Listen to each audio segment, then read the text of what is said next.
Reptiles पहले true land vertebrates हैं। True land vertebrate से क्या मतलब है, इनसे लोअर जो ऑर्गेनिजम्स थे उनको अपनी लाइफ साइकिल की कुछ स्टेजेस को कंप्लीट करने के लिए वाटर की रिक्वायरमेंट होती थी, तो वो वाटर में जाते थे, जैसे कि स्पॉनिंग करने के लिए जाते थे। बट रेप्टाइल्स को अपने सर्वाइवल के लिए वाटर की रिक्वायरमेंट नहीं होती, ये लैंड पर रहते हुए भी अपना सर्वाइवल कंप्लीट कर सकते हैं। सो ये हो गए ट्रू लैंड वर्टिब्रेट्स। इसके अलावा ये कोल्ड ब्लडेड ऑर्गेनिज्म है, यानी कि इनकी बॉडी का टेम्परेचर एनवायरनमेंट के टेम्परेचर के हिसाब से चेंज हो सकता है। और ये क्रीपिंग ऑर्गेनिज्म है, मतलब कि रेंगने वाले ऑर्गेनिज्म है। ये ओरिजिनेट हुए थे पैलियोजोइक एरा में। पैलियोजोइक एरा के भी कार्बोनिफेरस पीरियड में ये ओरिजिनेट हुए। इनके एंसेस्टर्स हैं एम्फीबियंस। सिमोरिया ऐसा ऑर्गेनिज्म है जिसके पास एम्फीबियन के भी कैरेक्टर्स थे और रेप्टाइल्स के भी कैरेक्टर्स थे। तो सिमोरिया को कनेक्टिंग लिंक माना जाता है। कनेक्टिंग लिंक क्या होते हैं, जो अभी भी एग्जिस्ट कर रहे हैं और पहले भी एग्जिस्ट किए थे। मिसिंग लिंक होते हैं जो अभी एग्जिस्ट नहीं कर रहे, जिनके सिर्फ फॉसिल पाए जा रहे हैं।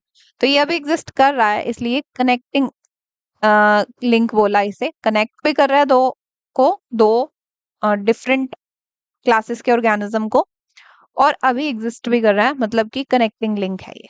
Next, stem reptiles. जो रेप्टाइल्स सबसे पुराने हैं उन्हें कहा जाता है स्टेम रेप्टाइल।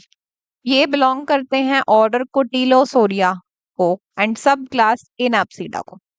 एनाप्सिडा सब क्लास के जो मेंबर्स होंगे उनके पास, ए मींस विदाउट, उनके पास टेम्पोरल फेनेस्ट्रे नहीं होते। टेम्पोरल फेनेस्ट्रे हैं क्या, ये टेम्पोरल रीजन की ओपनिंग होती है।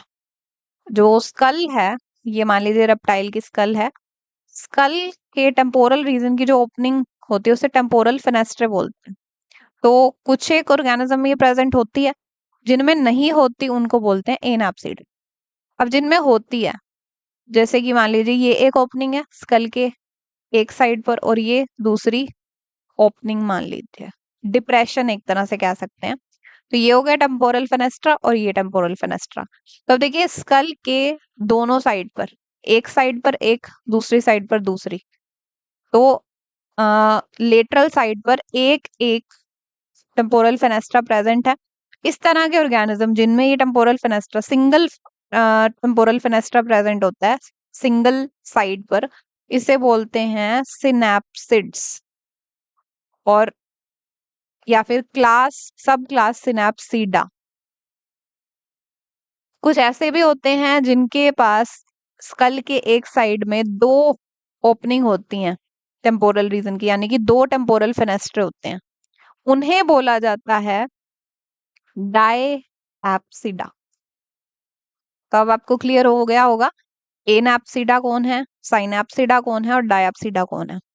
तो अब ये जो स्टेम रेप्टाइल्स हैं, यानी कि ऑर्डर कोटिलोसोरिया के मेंबर्स, ये सब क्लास एनैप्सिडा को बिलोंग करते हैं, मतलब इनके टेम्पोरल फेनेस्ट्रे नहीं होते।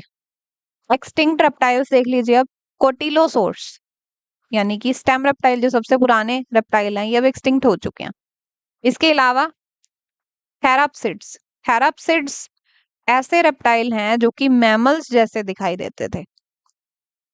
पेलिकोसोरिया, ये पहले सिनैप्सिड्स हैं, मतलब कि पहले ऐसे रेप्टाइल्स जिनके स्कल के लेटरल साइड में एक एक टेम्पोरल फेनेस्ट्रे प्रेजेंट है। इक्थायोसोरस, फिश रेप्टाइल्स को बोलते हैं इक्थायोसोरस। टेरोसोरस फ्लाइंग रेप्टाइल्स को कहते हैं। Dinosaurs, most dominant reptiles of Mesozoic era, they are called as dinosaur. इसके बारे में तो सब जानते ही होंगे, सबसे ज्यादा यही एग्जिस्ट किए थे।